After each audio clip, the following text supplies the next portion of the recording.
Hello and welcome to the City Show. 2020 is coming to a close, not a minute too soon. We got a great show for you today. If you're jonesing for a triathlon, the YMCA, they're so clever. They got an indoor triathlon coming up, and we're going to be talking with them about that. Later on, Bill Kuntz is back to talk about the upcoming Divorce and Beyond seminar that you can attend without even leaving your kitchen. But up first, a good friend of mine, Zach McDaniel, has come back to Lebanon. He's a native from here, and today he's representing the Talbert House on a new service, and you're going to explain that to us. But before you do that, catch up a little bit. You graduated when? 2007. Okay, with my son, Tommy, and that's Yep. why I've known you for a long time. And then you went out of state, traveling like a young guy, and you came back. You went to Florida, where things are nice, and you came back to Lebanon. Why? Well, firstborn. Yeah. We were going to have my firstborn son. His name's Augie. He was born in March, and we wanted to get back and just be close to family. And I have to admit, we're happy to be back. We're definitely enjoying it. Okay, and your education is in development, childhood development? Yeah, so my degree is in early childhood development and early childhood education. So definitely did that for a number of years and offered after-school programming. Got my start here in the local Y. Wow. And is all that kind of a good fit for the Talbert House? And how does that fit with the Talbert House? Yeah, absolutely. Well, so when I moved back to Lebanon and to be closer to family, my first role as I pivoted into prevention was actually working in the school districts. So definitely taking a lot of that knowledge and working with kids and child development. And what I found is a lot of what I was doing for many, many years and providing safe spaces for kids and after-school programs, that is prevention. Because a saying that we have in prevention is prevention is prevention is prevention. And we want to work as far upstream as possible in teaching kids skills and resiliency techniques. So I was doing, now that I look back on it, prevention work for probably 17 years, but just never knew it. You're right. Just never knew it. So what is your title in this Talbert House, and where are you located? Are you in town? Do they have to travel down to Cincinnati? Because is that where Talbert initiated? Yeah. So Talbert, I definitely initiated in Cincinnati way back in 1965. My office is right here in Lebanon, 204 Cook Road. For anyone in Lebanon, it's the big ski sled hill right there. My technical title, I am a prevention educator, part of the prevention services team right here in Talbert House.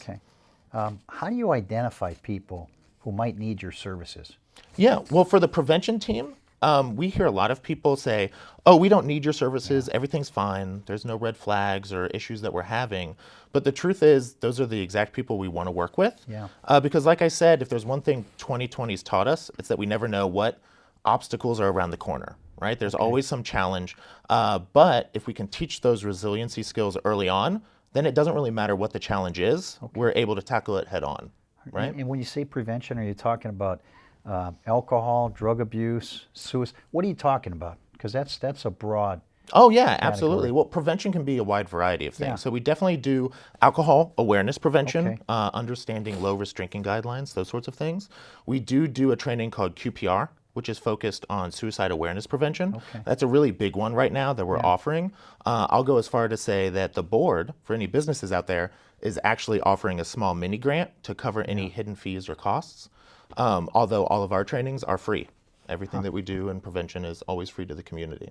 So we can definitely individualize a lot of what we're offering to the community and the different sectors that we're working with. Another thing we're doing with students recently is there's a middle school program where we'll be talking to the entire school district about bullying and what that looks like. After you give the talks, because you're giving talks at schools now, or you're going to, is that part of your plan? Depending on if the schools can have us in. There's a lot of back and forth with the schools and remote learning. Some of them, we've done it remote in the past, both with the students, and we've done professional development opportunities with the teachers as well. Can you, without divulging an identity, can you share an experience that you've had with somebody that might touch hearts out there and let them see what the heart of Talbert is? Yeah, absolutely. Well, so a lot of the people we work with, they're not who you think. It's the business owners, the workers, the moms and dads right here in Lebanon, right here in Warren County. We recently had, it started with one, and then by the end we had 20 local administrators and business owners who were worried about the staff that they're hearing from, a lot of stress, a lot of anxiety. They were just hearing a lot of those overwhelming feelings from them, and they wanted to make sure to support their staff. So they reached out to us. We ended up partnering with another local organization, and we did a big training to make sure those administrators knew the resources, the support systems in place, and we ended up pairing it with that QPR training for suicide prevention awareness, because we wanted to make sure they were able to support their staff as close as possible, and really respond to those needs. I would imagine a lot of companies out there recognize, and their staff has been stretched, and maybe bringing somebody like you in to speak to their staff. Is that something that you've done? And if not, would you be available for the HR people to reach out and say, hey, we think we might have some budding problems here. Can you help us? Oh, we're more than free all the time, as long as we don't have obviously a conflicting schedule and a conflicting training. More and more, we've only been around since July. We're trying to get the word out and let people know that we're offering these things. Because like I said, they're all free. And then even more so, if there are any hidden costs, there are many grants available to help cover whether it's buying materials, offsetting staff labor hours, or even I think you can spend 10% of it up to even food costs to entice staff to come. Do you find sometimes the courts are assigning people to you because maybe somebody's had a DUI or something that's obviously brought the attention of, think you got a problem, you need some help. Have you gotten people assigned to you through that? If not, how do you have people assigned to you? Yeah, well, so we definitely get people brought to us, and people come to us in a variety of ways. Okay. The court system is one of those ways. Now, the thing about the court system referrals is they're exactly that. They're referrals. Okay. So right here in Lebanon and Warren County, I think there's up to 5 to 6 providers in the area. And the individual is able to choose which provider they want to go to. They have that freedom of choice. But Talbert House is here, that if they have that choice and they choose Talbert House, we do have our outpatient services department that will be able to handle that. And what about individuals who might be out there right now thinking, boy, this might be beneficial for me, or maybe beneficial for a brother or mom? Do they seek you out, or do they have to be tied in with the court or some other place? Can they still get that assistance? Oh, absolutely. Absolutely. We have some same-day access forms that we distribute at all of the community events that we go to, because we don't want people to have that stigma to be afraid to come out and look for that resource and help. There shouldn't be any stigma attached to that. And we're right here in town on, like I said, 204 Cook Road, as well as Columbus Avenue. If you come out during the winter months, bring your sled. You can, after talking, that's the best hill in town. You can get some good sledding. Obviously, youths are really challenged now with the COVID, and there's some other things. Are you seeing new patterns with youths, or are you anticipating, since you're so new, are you anticipating new patterns with youth that you're going to address? A lot of the things I think will be the same, but we're definitely drawing a lot of connections and keeping an eye on certain stuff. The biggest ones we're seeing are stress, anxiety, social skills, and then those relationship buildings and connectedness. I know those are all topics with the bullying presentation I was telling you about that we're definitely going to be aware of and try to touch on. We want to make sure as much as possible that kids understand that even though we're apart, we're together and remain connected. What we are also worried about, and what we want to keep stressing to all the adults that we work with, and what we're doing a lot of trainings for, is making sure adults understand how impactful we are as role models. And as much as kids need to stay connected to each other, they need that important adult role model in their life as well. Well, I think there's something to be said for just be nice.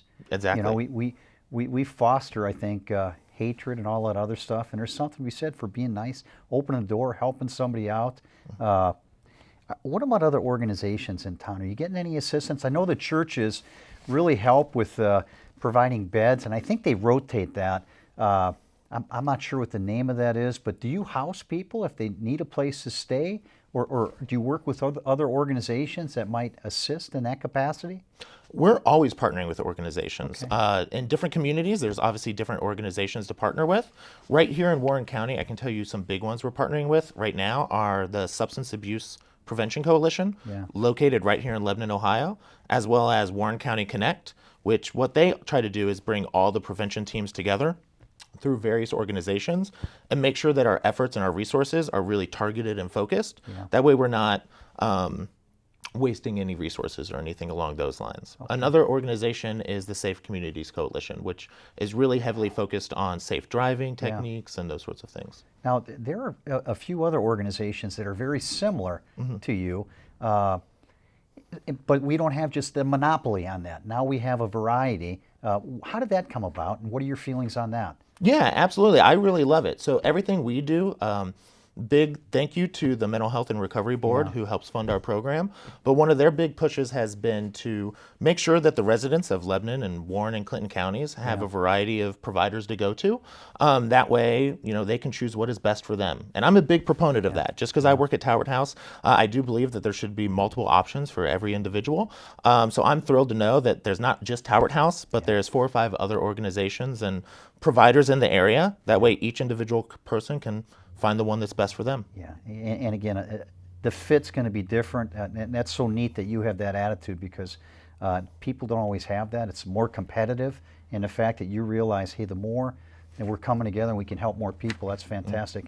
How do people find out about your services? Can you get a number up there, Joe? Or Well, so obviously there's the website, which is pretty simple, just talberthouse.org. Okay. Outside of that, again, we're right here in town with 2 locations, both ends of town, so whichever one is closest to you.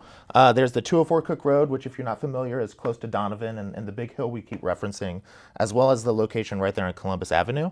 Outside of that, we also have a location in Franklin, as well as some locations in Clinton County. Okay, and that's available to the public as well, so Absolutely. they can get a hold. Has your job gotten more difficult because of this pandemic? I think like everyone's, the job has probably gotten a little bit more challenging, but I tend to try to look for the silver lining. I think that, as a door closes, a window opens, right? So one thing we've found is that being a community-based prevention program, it's difficult to do some things when there's not large outside gatherings and things going on. It's sometimes difficult to reach the community, but what we found is there's a lot of ways we can reach people that we didn't before, through online means, social media, reaching out to people. So I'm really excited to take some of the things we found and keep it around. I think there's a real silver lining to some of the things we found. Well, I think in that respect too, the anonymity of not being in a meeting, to be able to be virtual, that might be beneficial. Do you track those numbers as far as the number of people that you guys have helped? And are you seeing a trend where it's going up now with virtual? Very much so, very much so. So, I mean, I can tell you without the numbers right in front of me, I think we've already surpassed the number of QPR trainings that we've done this year. Wow. And part of that is probably that we're able to offer it virtually. There are some struggles to that. However, what we're finding is that we're able to reach people that might not have been reachable before, which our big thing is just providing the service and supporting them. And however that's done, in person, virtual, our big thing is just that they get that service. Yeah, I'm smiling because you young guys, you millennials, you don't necessarily need an IT man because you know all this stuff. Or do you need an IT guy? We have an IT department for sure. I will say at our Halloween Christmas party, I think I've become a little bit of the IT guy. We're doing a lot of things with Google Forms and automated systems and trying to transcribe online. So it's a real learning time. I think we're all getting more comfortable with it, but I'm still happy to have an IT department in case I need it. Are there corporate sponsors who assist with the Talbert House, or where do they get their funding from? Yeah, well, so different areas are very different. Our department, Prevention Services, I alluded to this a little bit earlier. Thank you, Mental Health and Recovery Board, for providing our funding. So we're funded directly from the Mental Health and Recovery Board. They get some of their funding from a levy that comes up every now and then. So we highly appreciate everyone in the community for obviously pushing that through. And yeah, thank you to the Mental Health and Recovery Board for helping us accomplish our goals. Anything else we need to know about the Talbert House? At this point in time, no. The biggest thing is obviously just trying to spread awareness that we're here. If anyone's interested in anything we've brought up today, definitely feel free to reach out. I will say, out of all the trainings, lunch and learns, webinars that we offer, starting January 19th, we're going to be doing a free one open to the public. They'll be brief, short, understandably just trying to take advantage of opportunity in between lunch hours. We're calling it an ounce of prevention. So if anyone sees that out there, definitely feel free to take advantage of it. Well, we're blessed to see somebody like you operating in an area of your calling. Welcome back. Best wishes with your wife and Augie, and settle into Lebanon, and give the shout out to all the other guys who went away and come on back. And thanks for being on the show today. I appreciate that. I'm happy to be here, and I'll tell them, they definitely need to get back. They're missing out. There you go. Hey, we'll be back. We're going to be looking at an opportunity to stick with your fitness program right after this break.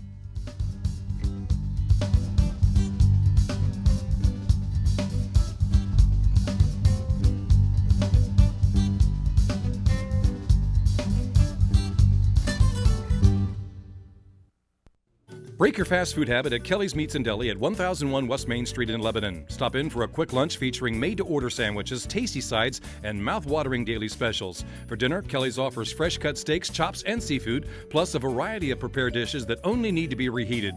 You'll also find a large selection of high-quality wine and beer that can make any meal a special event. Kelly's Meats and Deli open 8 a.m. to 6 p.m. Tuesday through Friday, 8 a.m. to 5 p.m. Saturday, now open for dinner Saturdays 6 to 9 p.m. And remember, we cater too. When it comes to healthcare, the most common question I get is, are you on our insurance? Well, we're probably not because we don't accept insurance, but our prices are extremely fair and you're going to get great care. So if your plan is to get great care, we are your plan. We offer chiropractic, fitness programs, massage, and clinical nutrition. So if you're sick and tired of being sick and tired, call our office, schedule for a free consultation so we can discuss any question you have and get you well. Call now to schedule your free initial consultation. Since 1954, Hardy's Interiors has been providing quality furnishings for homes in and around Lebanon, Ohio. Today, you'll still find quality antique and vintage furniture along with new made-in-America furniture of all styles. At Hardy's, you can create a mix of furniture and accessories that truly reflects your personality, all made to last a lifetime. Designers are welcome and so are you. Hardy's Interiors at 208 1/2 Wright Avenue or online at hardysinteriors.com. Today I'm going to talk to you about physics. Come on in, girls. Let's go. This is the first rocket to get humans to Mars. Really tall. I'm a rocket structural engineer, designing and building parts of the rocket. You are the generation that will be stepping foot on Mars. Do I have a group of astronauts on my hands? Yes. You can become a rocket scientist or whatever else you want to be. Welcome back to the City Show. I'm joined by Zach McCullum. Yes. I just know you as Zach, forgive me, and Earl Edmonds. And Earl, I see you at the Y all the time. Yep. I had no idea about your background until now. You've been a seasoned triathlete. You've done how many of these things? Well, this next one I do will be my 60th one. Oh my goodness. And you know, it's a combination of doing them in lake swims, Yeah. pool swims, and then indoor. Wow. The idea of going in outdoor water and swimming where there are things out there that might bite you just freaks me out. Now the indoor thing, that's exciting. And this is the second year, right, that you've done this. Yes. Zach, did you put that together last year? Was that did that pop out of your head, or did you have some help with that? Yeah, I had a lot of help with that. Okay. So that was kind of the brainchild of Nate Bristelli and Jasmine Lee. Okay. That are overseeing it again this year. So this will be our second year, and had about 40 people involved last year. Secret thing about Jasmine, she loves sprinkles.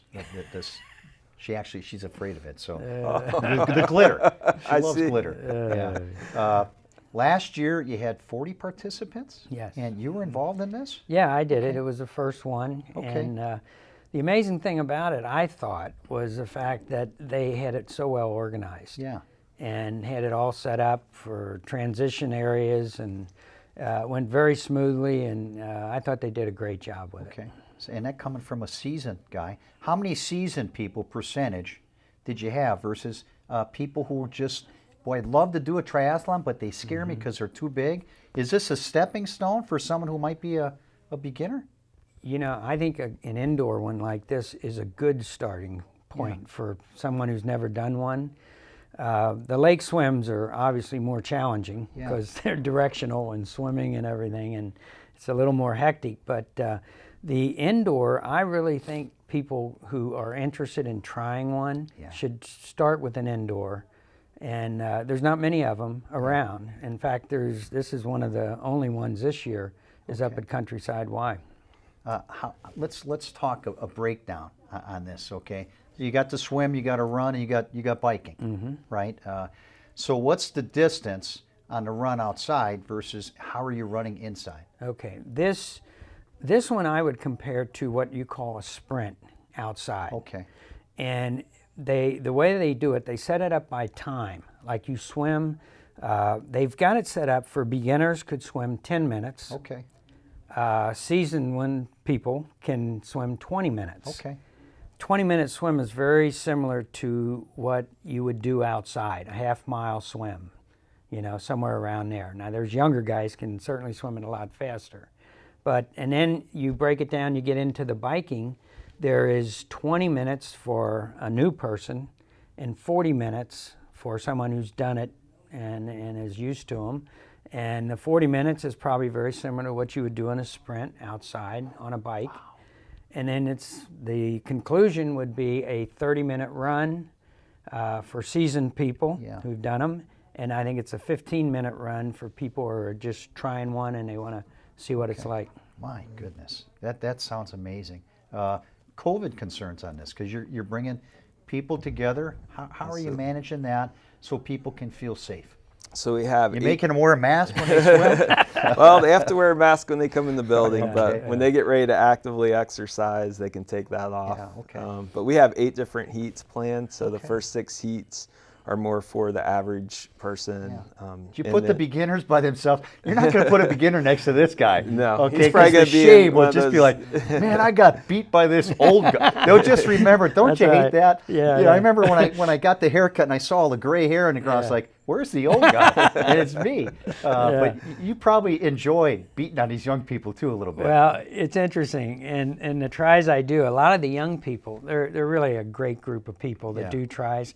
They'll run past me and pat me on the back and say, keep going, Earl. Awesome. You know, they're all awesome. really good. Yeah. So I don't necessarily beat them all, but I can hang with most of them. Okay. Now, what exactly, because you're everywhere. I mean, you were running the other, what is the name of the other Y? The satellite the Landon Y. location. The Landon location, you're over here. You have so many heads on you, or hats on you. You should have multiple heads. What do you do now? What's your title? Well, my official title is Executive Director of Programs and Landon Operations. Okay. So that's the official title. So I oversee a team of our program directors, and they oversee health and wellness programs, Live Strong, corporate fitness and wellness, as well as arts and education, sports, and then everything that goes on down at Landon. So I just keeps things interesting. I want to put this in there just real quick. We're coming out of this COVID thing. A lot of people probably aren't going to the Y, and you should, because it's safe. And one of the best ways to keep your immune system strong is exercise.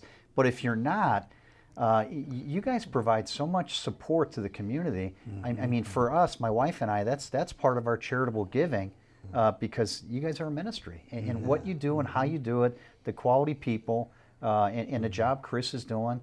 I mean, way to go. And it's so neat to be part of that, you know. The triathlon now, it's coming up. Is there a concern about the number of people? Are you expecting more? Well, you know, I can comment on that. I told Nate that since so many of them have been canceled, all of them have been, by the way, that I participate in, people who normally do them are probably looking to find somewhere. And so if the word gets out that you can do a triathlon indoors at Countryside Y, I said, Nate, you're going to get people that are going to come, because people are looking for them that normally do them. So, and I'd like to add too that the Y has done such an incredible job with sanitizing and keeping it clean and concern about COVID. The staff up there really deserves a high five, because they do a great job, and it's so well managed, and it's really done well. So I just wanted to mention that. That's so true. Yeah. How do you sign up for this thing? So you can go to countrysideymca.org. We have more information on our website. It's $35 to sign up in advance, and that includes a T-shirt, a swim cap, and a goodie bag. Nice. And if somebody wants to just walk in, sign up the day of, it's $45. Okay. And the date again is when? January 16th, and check-in starts at 5 p.m., and then the first heat starts at 6 p.m. 5 p.m. Mm-hmm. Wow. Yeah. Man, that's like 2 hours, and again, I'm getting old. I'm getting ready for bed. Why so late? Well, when we do the indoor triathlon, it takes up a lot of different areas of the Y, and so you're thinking about your members. Yeah, exactly. Awesome. Exactly. So we started at 6 o'clock. The facility closes at 7, and so we're able to really space people out after hours and keep it safe and keep things moving for the participants. As a competitor, is that a challenge for you? Because don't you typically do those events earlier? And as far as, do you have to change how you eat for it? Well, you kind of do. It's the only one that I've done that's in the evening. Yeah. But to be honest, I don't think it made a big difference. You know, it's still, you got to compete, you do your best, and you just kind of adjust to that schedule. Nice. Hey, have you come up with a personal training program to specifically get people ready for this, like a boot camp for that? And if so, how do you get involved in that, and how's that work?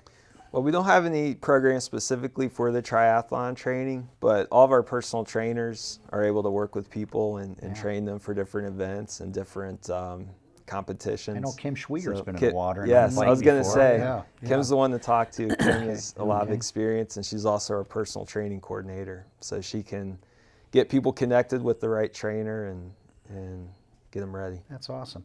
So the money generated by this, is there a specific area? Yeah, it all goes to our annual campaign. Okay. So it funds all of our outreach efforts that we do in the community throughout the year. Wow. Now, Earl, your background, you're a coach. I just learned earlier. You coached for 20 years. I coached for 20 years. Administrator for a while as well. Yeah, I was an administrator for 17 years. Okay. I was an English teacher and high school boys basketball coach, and then became a school principal. Wow. And your first triathlon was when? At what age? It was around 2006. Oh my goodness. Yeah. When I first did one. Okay. And it's interesting, my son, who's married to the soccer coach here in Lebanon, he's done 11 Ironmen. Oh my goodness. The full. Yeah. And he kind of got me interested in just getting into triathlons. I watched him, and I was his caddy. Yeah. And so I ended up, following in his footsteps a little bit. Boy, you must be proud of him. You light up as you talk about him. And your daughter-in-law. I am. Yeah. They're great people. And any future grandchildren, as far as who are going to be triathletes as well? I think so. I got a 2.5-year-old who's definitely going to be, I think. It's hard to say. But, we encourage it. We think it's great. Yeah. Like for me, I'm 75, and it keeps me swimming, biking, and running. And I really enjoy doing all three. It's a relatively safe thing too. Yeah. I mean, you don't hear about head trauma unless you're swimming underwater, hitting your head. I mean, all those stupid things I would probably do. But what's the youngest person last year that participated? Wow. It starts at age 15, so it's 15 and up. Okay. I would think there'd be, people want to get their little guppies, or what name? You guys would probably come up with some creative name, but that's the offshoot. What happens if you get too many people coming? You're gonna have one next weekend as well? We're figuring out a way to get everybody spaced out. Okay. So we have, by using our swim lanes and then our spin bikes and all of our treadmills, we're able to get people spaced out, and we should be good. Now, is there anything specific that you really enjoy about this indoor, shorter event? Well, I like the people. Yeah. I really do. I enjoy the people that put the race together, and I enjoy the people that compete. They're just a great group of people, and they're always encouraging one another, and it's a lot of fun. That's that coach talking again. It is. Once a coach, always a coach. Right. Yeah. You're probably really encouraging them. And that's awesome. Yeah. Does this guy compete too, or is he walking around with a whistle and a clipboard? I'm going to have to start coaching him. I'll sign up for that too. That would be a great thing with all the injuries people have. Weightlifting's great, but that water is just forgiving. Yeah. Anything else that we might have missed regarding the event coming up? I don't think so. Just encourage people to come out. Like you said earlier, it's a great way to stay healthy, and it's a safe activity that you can do during COVID and stay distanced and stay fit and stay healthy. And the date again is January? January 16th. And I take it that's a Saturday? That's a Saturday. Okay, so you still have time to train. If you need some suggestions, call the Y, get a personal trainer. Ask for Kim Schwieger. She's my favorite, and she'll tear you up too. Yeah, she will. Yeah. Guys, thanks, Earl. Really nice getting to know you better. Zach, good seeing you. It's good seeing you. Keep it up, guys. I really appreciate what you're doing at the Y and for our community. We'll be back after this break to talk with divorce and beyond.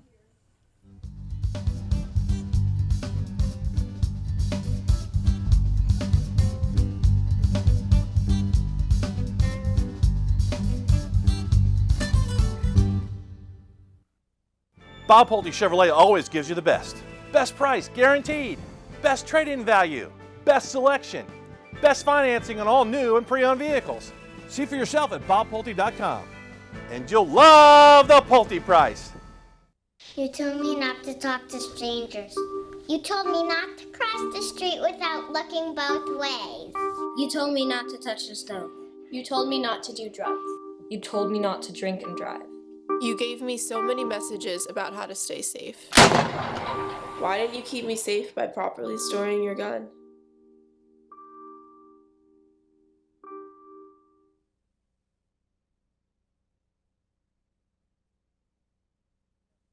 So there you are, shuffling through a stack of resumes and you come to mine. This is it, first impression, my way in. But can my resume show you how I truly stand out? Like that I was studying, going to night school while working 2 jobs just to help my parents pay for groceries. Or being the first one to always step up. No, that's something you just can't put on paper. Look beyond the resume and discover new ways to develop great talent that is dedicated, hardworking, and determined like me. Sure, I look cute now, but when my owner lost his job, it was rough. I was living on the street, and one night, me and this Cocker Spaniel got into it so bad, I wound up looking like an ice cream cone. I cried a little bit, but thankfully I got rescued, so I'm running, I'm jumping, all back to my old self, and I'm ready to give unconditional love, even if you put a lampshade on my head.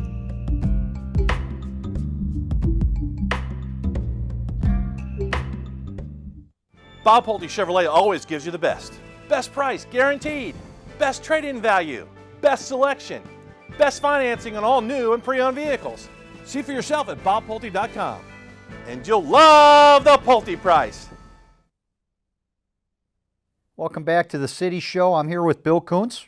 He's back with us. We were here a year ago talking about your program, Divorce and Beyond. It's a seminar that was at the Countryside YMCA, and last year's was a huge success. Do you remember how many people or couples you had? Or we had, well, it's not a couple. That's right, obviously. Yeah. But yeah, we had almost 80 people there at the Countryside Y in the event center. Wow. And it was a very meaningful experience. Yeah. We recorded some videos out of that and some testimonies and things, and people, as usual, were really touched and moved, by their experience there. I bet those videos are going to be beneficial now as you operate in the virtual world. Yeah. To show people what you're doing. Exactly. New challenges with the virtual. Boy, that's for sure. Yeah. 2020, COVID has changed everything, and we were supposed to have a seminar in September and decided in August not to, and we couldn't pull off the online virtual experience that quickly. Yeah. But we decided we needed to be ready in case that was what was again going to come up in January. Wow. Because we usually do 2 a year, January, September. Yeah. So we're ready to go this time. Good, and good planning. there'll be our presentation team, our program team will be there live at the YMCA. Yeah. But then we'll be broadcasting it from there to all the participants who are participating online via Zoom. So. Wow. What a ministry. And this was birthed through you. Yeah. And prior to having this life in ministry, you were in the ministry. That's correct. Yeah. Yeah. And then you went through a divorce. Yes. And how many years ago was that, Bill? That was a long time ago. You sure you want to go there? You know what? A little bit, because I think it's important as far as people knowing your heart. Absolutely. And here's a man of God, and you guys aren't supposed to go through that, and all this other outside stuff that must have been attacking you, because that's how the enemy works. And marriage is such a beautiful thing, and when you get married, the enemy's going to attack you, and he attacked you. Yeah. And instead of destroying something was birthed, and now you're ministering to people. Right. That's amazing. Can you tell us a little bit about that? Sure. And when God formed marriage, He designed it in a way that it would last forever. Yeah.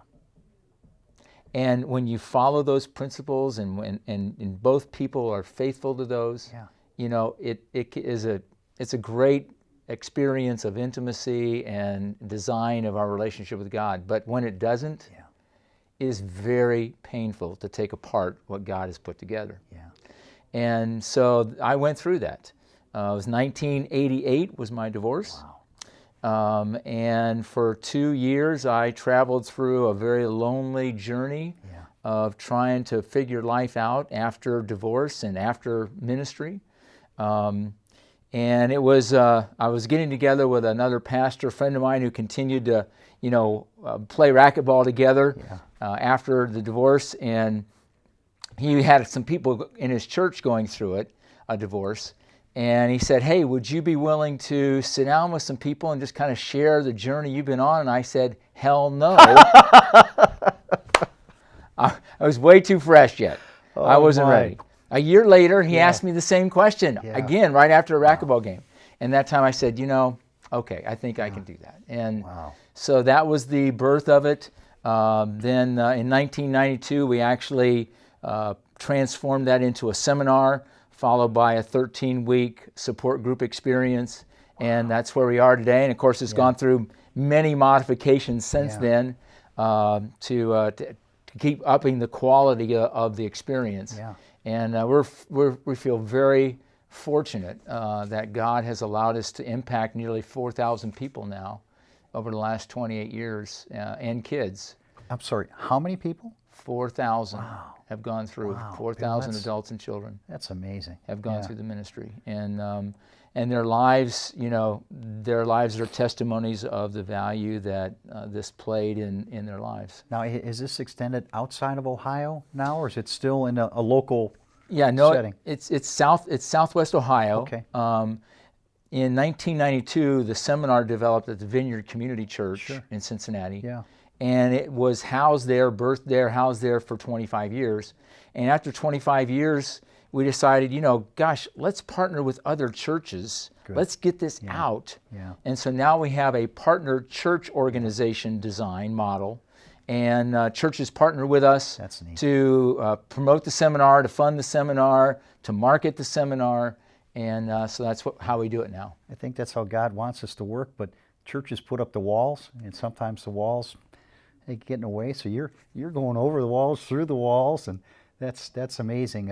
Who facilitates these things now? Because it can't just be you. That's 4,000 people. Right. Are you teaching people how to do this? Are they coming to you? How's this happening? Yeah, absolutely. So I have a leadership team of 9 other people. Okay.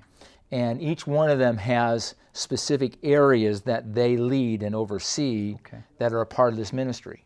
So it's a very comprehensive ministry. And then what we do is when we partner with a church, we train a couple or however many people they want us to train to become table leaders and small group leaders within the ministry. Of course, they have to have gone through a divorce themselves. And they have to be, in a place where they're beginning to heal. And then we simply water that, try to continue that healing, deepen it, and then train them in how to be a table leader and lead others, and a small group leader and lead others. So over the years, it's multiplied, and we have hundreds of leaders that now can be a part of leading a table or a small group. And how many weeks is the program? So the seminar is a one-day event, and this particular time, it's actually going to be over a Friday evening, January 22nd, from 7 to 9, and a Saturday morning, the 23rd, from 9 to 12. So typically we do it on an all-day seminar on a Saturday. In person, we have breaks and workshops, and it's a great program. But being online, a one-day, full-day kind of thing online just is a bit much, we think, for people. So we're going to break it up, Friday evening 7 to 9, and then we'll resume again Saturday 9 to 12. And we think it'll provide the kind of experience that hopefully will help people continue. And when they register, we will be assigning them to small table groups. So they'll be in a little table group of 6 to 8 other people, and being a part. They're all partaking in the seminar and being a part of the presentations. And then we break between presentations and give those groups, a few questions to talk about among themselves. And do you find relationships, friendships blossoming from that and assist in the healing process? Because there's got to be follow-up. So are you equipping the people there to follow up as well? And what other follow-up is there? Well, once they finish the 13 weeks, one of the things that is so interesting is that when you're in the midst of the trauma of divorce, for most people, it is the most traumatic experience of their lives. I mean, there's nothing like your heart being broken, by a spouse, and not that you also broke their heart. Sure. But your heart's being broken, and then trying to figure out, how do I mend and heal from this trauma? And so when you go through a seminar and a 13-week experience with other people, and you've been that level of vulnerability, bonds begin to form. Friendships begin to emerge. And, I just was talking with some small group leaders today. And they're like, wow, the women that were in my group, they don't want this experience to end. So we're starting a Bible study just for the 8 of us, to continue on. And I said, that's the mark of a great small group leader who leads his group or her group well, because they want to continue that experience ongoing. And that's how people get healthy. You don't stay stuck in divorce recovery. You get to a certain place of healing, and then you're ready to move on. And that's what we try to do. And that recovery point can't become your identity. It's a moment. Right. Right. That's neat. And at the same time, we try to come back and help people. So, I've been doing this for, 28 years. And 32 years. Well, if you go back up here is formulating. That's true. That's true. And it's a challenging ministry. Oh, I bet. Because you're dealing with people's... Is it the top 3 stresses? I mean, Yes. You got death, bankruptcy, and did I get those right? And divorce? Right. Actually, divorce is the number 1. Ahead of death and ahead of bankruptcy. Wow. Yeah. Wow. Who do you hope to attract to come to this? Obviously, people are going through divorce, but is there a specific category? Do some people go through divorce, maybe they don't need this, or maybe they think they don't need it, but they do? And how do you get them to see, boy, this may be something I need? It doesn't take much persuasion. Because again, when you're gone through a divorce, unless you're just in a lot of denial, you feel the pain, you feel the heartache, you feel the guilt. You feel the disappointment and the loneliness. And so, again, unless you're in a lot of denial, you want to try to get better. It's just a miserable place to be. And so when people find out about the resource, they're generally, like, wow, I need to try something. And, coming to a one-day seminar is not a big risk. There is some risk involved always. But it's like, well, okay, I'll try a one-day seminar. And if it doesn't work, then I'm done, And of course, with it being online, the risk is even lower. Because now you can enter into the seminar experience from the comfort of your own home. And if you don't like it, you can turn it off, right? So, but we're pretty sure that people are going to, stay with us all the way through, because they're going to find out how valuable the experience really is. Last year, the event, you had how many people again? I think the final count was 76. What are your expectations this year with it being virtual? Wow, I just have no idea. Okay. I don't know if it's going to be lower, about the same, or if it's going to be higher. I tend to be an optimist. I see that. I'm a glass half full kind of guy. So I'm thinking, gosh, there could be several hundred people participating online, because they didn't have to drive anywhere. They didn't have to sit down in front of somebody else one-to-one, around a table. They're just sitting there virtually, and sure, they're with this other smaller group, but they can choose to check out if they want to. Exactly. So with the risk level being down, I'm kind of thinking the numbers are going to go up. I would think so too. So we'll see. What steps have you had to do to make it COVID friendly and be able to do virtual? Do you have an IT guy now? Do you have that skill set yourself? No, I do not. Thank you. I do not. I feel so stupid when this stuff is so hard for me, and I get my 5-year-old grandson to help me. It's so you have an IT guy and or gal. We're really fortunate.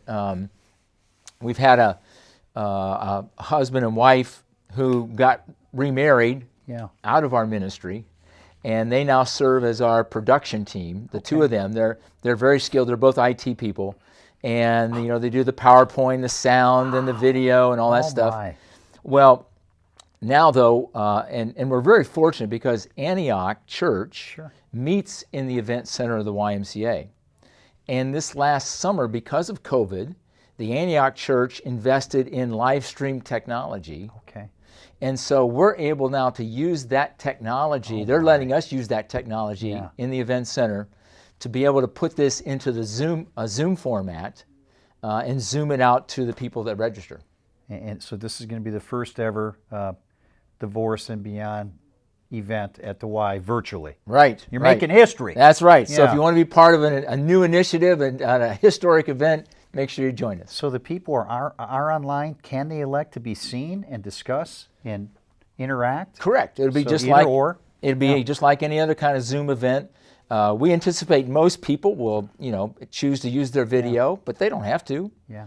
They can just have their name up there and be heard. We'd want them to be have audio, so they can connect and they can ask questions and they can hear other people respond. So we think it's going to be an event that people are going to join in a bigger number than before. What's your hope for the takeaway of the participants this year? So our theme is for people to find hope and healing. And that's always what our objective is. Yeah. Is that when they leave that experience on Saturday at 12 o'clock, they will, I'm certain, they will feel more hopeful about their lives and about their future than when they joined us at 7 o'clock on Friday. Wow. And they're going to, and by noon on Saturday, there'll be some sparks of healing that are already are already beginning to burn, and some of that will be just blowing some sparks that they're already there, burning it into embers, and others will be new sparks that they're just discovering and just beginning. Wow. And then of course those will be fanned into flames through the 13-week support groups experience. Wow. And again, that's optional. People don't have to do that, but we think after the seminar event, they're going to be wanting to do that. They're going to want a continuation of the kind of experience they had in the online seminar. You mentioned your IT couple and how they met at your event. I would think there's probably going to be more stories like that because they're experiencing a similar pain. And have you seen more people? One of our small group leaders, again, that we were just talking to this morning, they got married this year. Yeah. And they are both remarried. They both went through a divorce. They both go to the same church, and went through the Divorce and Beyond program, and decided to become small group leaders last year. And sparks began to form between them, and they got remarried. Praise God. To each other. What do you find is the biggest challenge with divorced people that you see? You mentioned hope. Is there?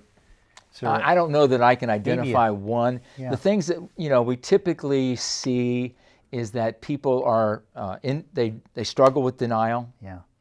They struggle with anger. They struggle with depression. They struggle with loneliness. Feel like a failure. Yes, they struggle with just re-emerging a new identity of who am I? Yeah. What am I about? What am I going to do? What's the rest of my life look like? So those are kind of the typical struggles, but I tell people going through a divorce is like experiencing a car wreck. Yeah. There's some things in common with every car wreck. Yeah. All divorces have some things in common, but no two car wrecks are exactly alike. And that's true with divorces. Yeah, that is. No two divorces are exactly alike. Nobody's going to have exactly the same experience you've had, but the things that we know about that are in common for all divorced people are going to benefit us all. So what's the date and how do we sign up? So the date is January 22nd and 23rd. Again, it's Friday evening, 22nd from 7 to 9. Okay. And the 23rd on Saturday morning from 9 to 12. Okay. The way they sign up is through the Divorce and Beyond website, and it's divorceandbeyond.org. Divorceandbeyond.org. Go there. They can register for the event, and it costs $20. Good. Be the best $20 they've spent in the last 20 years. Yeah. And then they'll be done. Yep. Dress code's optional. You can show up in your pajamas and just have the off switch where nobody sees. You can be real comfortable in your own home. Yeah. Meeting new friends and Yeah. Wow. Yeah. And because it's virtual, there'll be people from all over Southwest Ohio. I mean, So do you sometimes just sit back and and look back on the journey that you've been through, and then look up and realize, man, God's had his hand on me through the whole while, and he's got this new ministry, and obviously you're operating at a high level of joy. I don't know where you were before. I can't imagine it being any higher, but man, that's a testimonial in itself. So, well, God is a master at taking our ashes and reforming that. Our theme scripture is from Psalm 34:18. It says, God is close to the brokenhearted and heals the crushed in spirit. Wow. And I don't know of any persons that are more brokenhearted and crushed in spirit than those who have gone through a divorce. And God is close to them. And most people don't realize it. They feel maybe rejected by God, or they feel guilty about it, with God. And there may be stuff that they've got to deal with. I mean, that's part of all of our journeys, is to realize, how did I contribute to the breakdown of my marriage? That's how I get healthier. That's how I get better. That's how I heal. At the same time, God's there with open arms, ready to bring that healing to the crushed in spirit. He's close to the brokenhearted. So that's what we're about. So you might have gone through divorce, and maybe you didn't know God. He's still there, and this is an opportunity for you to get to know him again and have everything restored. So if this is speaking to you, contact Bill, sign up for that event, and I trust that you're going to be blessed, and your numbers are going to go up and beyond. And not that it's about numbers, but reaching more people. You're ready. So this is exciting, and it's neat to look at all the things that are spinning out of COVID that are good. We can sit back and say, I'm uncomfortable. Nothing ever good really comes out of being comfortable. It's when we're uncomfortable. Right. So it would have been so easy for you to just sit back and say, I'm going to take this year off. So, and maybe that thought popped in, because that's how the enemy works too. So way to go in persevering. Well, and one of the things that the year of COVID has done that is unfortunate is that we've seen divorce rates going up. Wow. Because people are locked into their homes. They're working virtually from their homes. They're around each other a lot. They don't have the same kind of space that they used to have. And so if they went into the COVID March 1st and their marriage was, so-so, maybe not doing so good, this has only aggravated it to a higher level. And that's why we're seeing divorce rates, according to the divorce attorney websites and things, divorce rates are going up. During this COVID year. So the need for what we're doing is unfortunately escalating, but we hope to have the resource that can also escalate to meet the need. So. Well said. Well, best wishes. God's hand on you as you go through this stuff, and thanks for joining us on the couch. I'd like to get an update maybe next year and find out what's going on, and that'd be great. See how your ministry is spreading like a wildflower. The sparks are hitting other areas. So thank you for what you're doing. I appreciate you. Thank you. Hey, that's our show for today. A wrap for this week and for 2020. We'll be back with you on January 5th to kickstart 2021. May the joy and peace of the Christmas season be upon you. God bless you. We'll see you next year.